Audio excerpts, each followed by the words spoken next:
Olá a todos, alunos turma 71. Vamos começar a resolver as questões a respeito de grandezas proporcionais, ok? Iniciando com a questão 2, de acordo com o questionário de vocês, que fala do restaurante do café.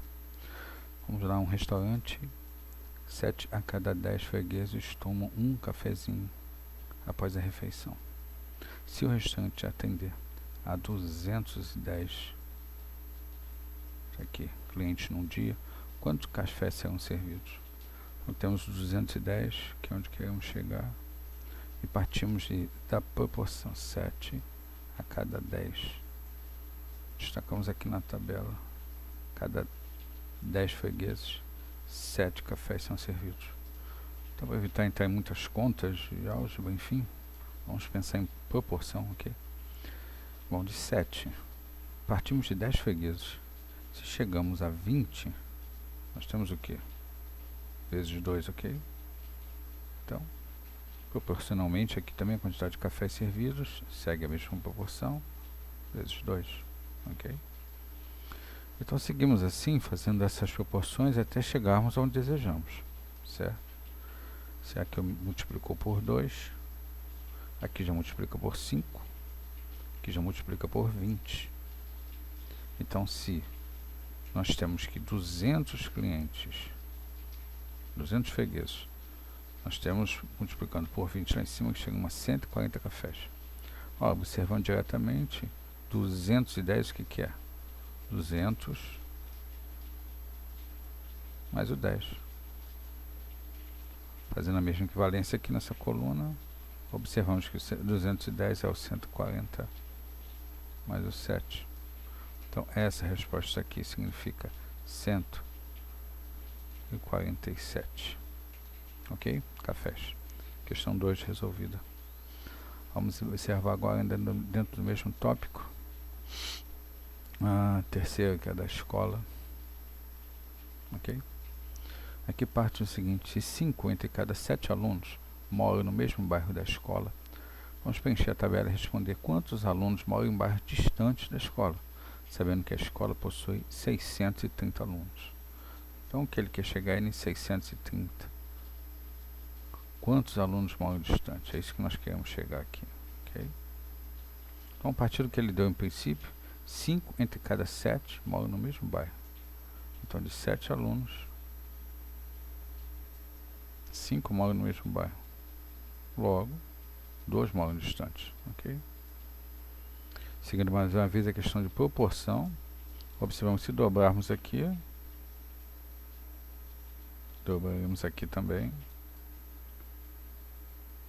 Em contrapartida, é essa diferença a gente reporta aqui. Ok. Se dobrarmos novamente, mantendo a mesma proporção, como a tabela que vocês encontram lá no exercício, nós temos aqui 20 e aqui teremos 8. É a diferença de um para o outro. Perfeito? Agora vamos um pouco mais longe. Vamos pegar essa primeira linha, né, de alunos matriculados, mantendo a proporção, vamos multiplicar por 10. Então, cada 70 alunos matriculados, quantos são vizinhos da escola? 50. Logo, é essa diferença. Se encontra aqui, de alunos que moram longe da escola, 20. E para finalizar, vamos multiplicar essa aqui por 5. 350. Mesma coisa aqui. Chegamos a 280.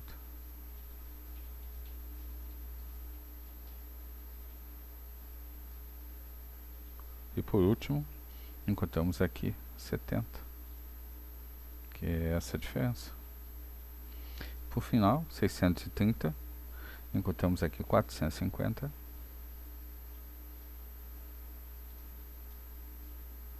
E aqui por último,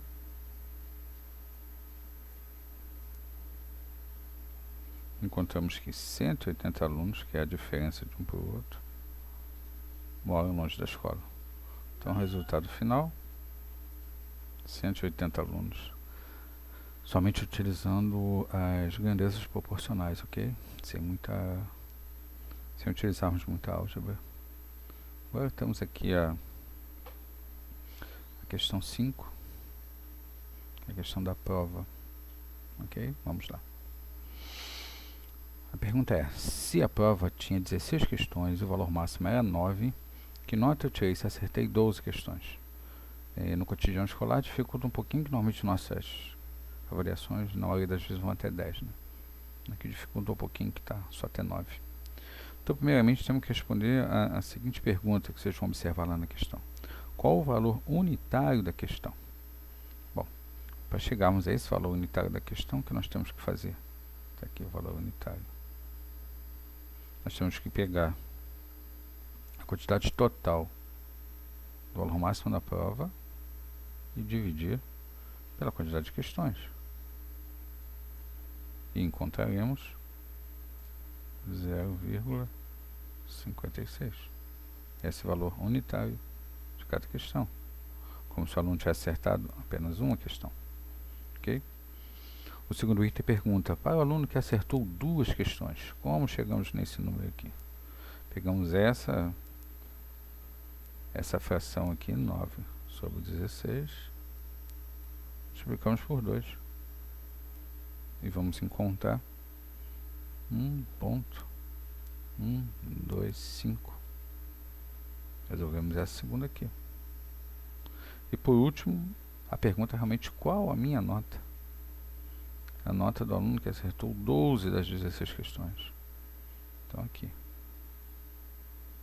Devemos simplesmente continuar no raciocínio, fazendo o valor inicial, a fração 9 sobre 16, vezes a quantidade de questões que o aluno acertou, né? 12. Encontraremos o resultado 6,75. Ok? Resolvida mais uma questão. Essa é a questão número 5.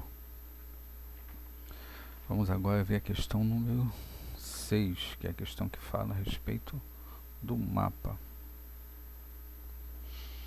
Na questão do mapa, nós temos a seguinte pergunta.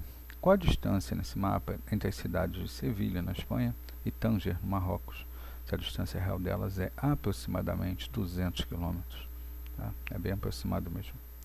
Bom, aqui nós precisamos fazer diretamente uma proporção entre a escala do mapa, aqui descrita, e a distância das cidades. Podemos tomar cuidado com uma coisa. A escala do mapa está em 1 para 800 mil. Certo? E nós podemos fazer a relação de qual a distância que nós queremos, né, essa distância real. Aí sim podemos arbitrar um x aqui para facilitar o entendimento. E aqui temos 200 quilômetros. Como isso aqui está em metro, temos que manter aqui em metro também. 200 km são 200 mil metros. Agora sim, podemos só facilitar as contas, né?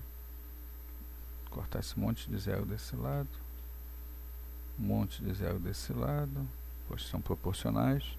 Podemos fazer isso, pois as grandezas são proporcionais. E aí temos a seguinte fração, né, que vai facilitar nossos cálculos. Fazendo aquela possibilidade de multiplicarmos assim, cruzado, temos 8x igual a 2, x igual a 2 sobre 8. Simplificando, temos x igual a 1/4. Mas 1/4 de quê? Qual a unidade final disso daqui? Aqui está em centímetro, olha a pegadinha aqui. Nós queremos em metro. Saímos de quilômetro para metro. 1/4 de metro. Quanto é 1/4 de metro? 1 metro dividido por 4.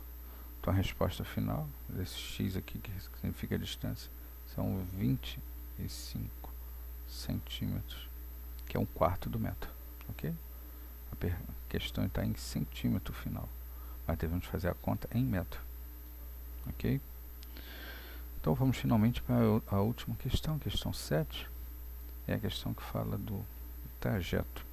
Essa é bem interessante, pois está discriminada para fazermos passo a passo. Vamos lá.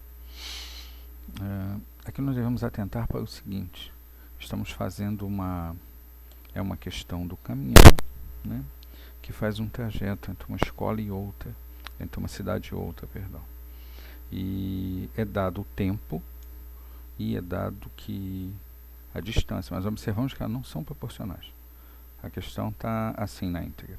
Com velocidade de 75 km, é o dado inicial da questão.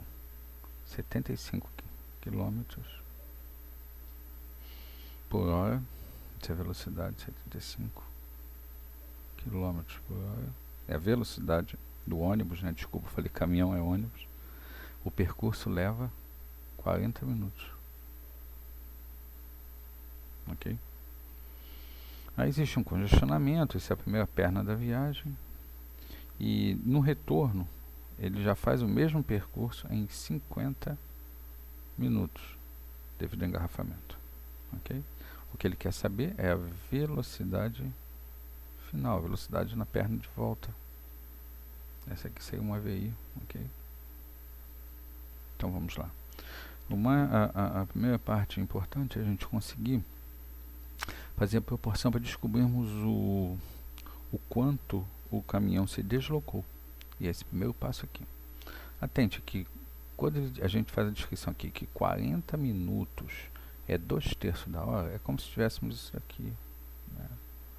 O 40 minutos estaria aqui, mais ou menos desenhado. Seriam 40 minutos, então aqui nós temos nesse pedaço aqui, quanto percorrido? 2/3 da hora. Esses 2/3 aqui, essa fração é importante para a gente determinar a distância percorrida. Por quê? Porque a gente vai ter que saber que nesse tempo ele percorreu 75 km. Ok? Então vamos imaginar que nós temos um outro total aqui. E nesse trecho de 2/3 percorridos, ele percorreu, no total, ele percorreu, aqui, contando tudo, 75 km. Mas nesse pedaço aqui, e nesse trecho de 2/3, dividindo aqui por 3, temos 25, 25 e 25. Dois pedaços desse, 2/3 de 25 cada um, significa que ele percorreu 50 km. Aqui a gente descobre o trajeto da viagem, que é a parte mais importante. Ok? A gente já sabendo disso, a gente sabe que o tempo de volta foi 50 minutos. É a parte posterior. Aqui, ó. Segundo passo. Anote o tempo do percurso, o tamanho do percurso e o tempo gasto. Tempo gasto, 50. Percurso já temos, 50 km. Próximo passo, devemos observar aqui, conforme bem lembrado, a atenção com as unidades. Tá? Nós observamos que a velocidade aqui, ó, é dada em km por hora. E isso é o que nós desejamos no final, km por hora. Aqui nós temos km, tempo em distância percorrida, e temos tempo em minutos. Devemos ficar atento para isso para depois fazer a transformação. Ok? Passo 4 descreve. Observe que o percurso de ida e volta é o mesmo. Pois foi, voltou pelo mesmo caminho. Houve apenas um engarrafamento na volta, então o tempo é maior. Então agora aqui encontraremos a distância percorrida. É o passo 5. Dividindo o trajeto pelo tempo, encontramos a velocidade desejada. Aí no final, devemos lembrar de transformar para 50 km. Ok? A velocidade é dada por distância percorrida, né? No nosso caso 50 km, dividido pelo tempo gasto, que no nosso caso, devido ao engarrafamento na volta, foi 50 minutos. 50 minutos. Ok? Essa é a resposta final? Não, não é desse jeito. Devemos simplesmente simplificar aqui e chegar que ele percorreu 1 km em cada 1 minuto. Mas isso é uma grandeza correta de velocidade para o que nós desejamos? Não. Se ele percorreu 1 minuto, 1 km, ao longo de 60 minutos, pois desejamos em km por hora, temos que a velocidade final dele foi 60 km por hora, visto que ele percorreu 1 km em 1 minuto. Final, velocidade de 60 km por hora. Ok? Então vamos lá, espero que todos tenham compreendido e façam bom uso do seu gabarito, ok? Até a próxima, até logo.